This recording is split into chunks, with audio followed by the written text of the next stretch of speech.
मैं तेरे दांत तोड़ने में समर्थ हूँ, पर क्या करूँ?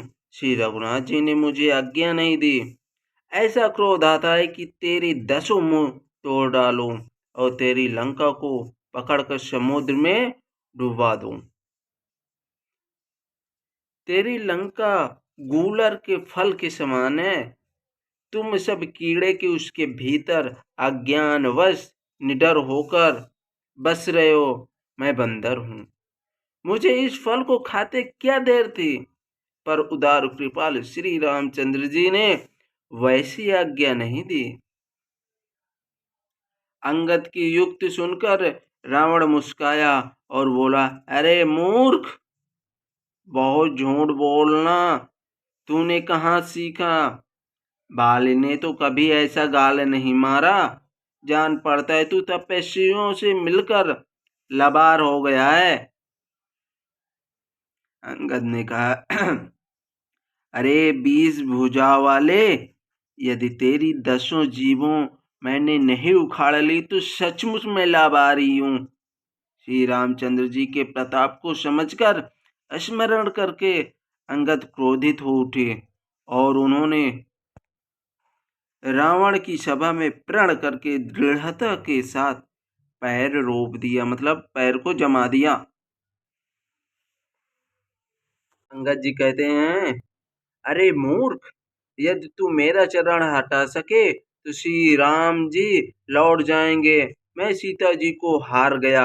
रावण ने कहा, हे सब वीरों, सुनो, पैर पकड़कर बंदर को पृथ्वी पर पछाड़ दो।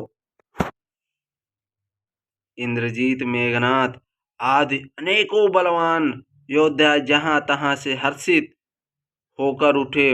वे पूरे बल से बहुत से उपाय करके झपटते हैं, पर पैर टलता नहीं है, क्योंकि वो प्रभु श्री रामचंद्र जी के नाम लेकर पैर को जमा रखे थे। तब सिर नीचा करके फिर अपने अपने स्थान पर जा बैठ जाते हैं। काकभूषुंड जी कहते हैं, वे देवताओं के शत्रु राक्षस फिर उठकर झपटते हैं, परंतु हे सर्पों के शत्रु गरुण जी, अंगद का चरण उनसे वैसे ही नहीं टलता जैसे कुयोगी विषय पुरुष मोहरूपी वृक्षों को नहीं उखाड़ सकते। कोटिन मेघनाथ समो सुभटे उठे हर्ष, झपटहि टारहि न कापी चरण, पुण्य बैठे सिरुन, भूमि न छाड़त कापी चरण, देखत रिपु मद भाग, कोट बिगड़ते हैं संत करो, मन जिम नीतन त्याग, नाथ सकल संपदह तुम्हारी, मैं सेवक समेत सुत नारी। करोड़ों वीर योद्धा जो बल में मेघनाथ के समान थे हर्षित होकर उठे।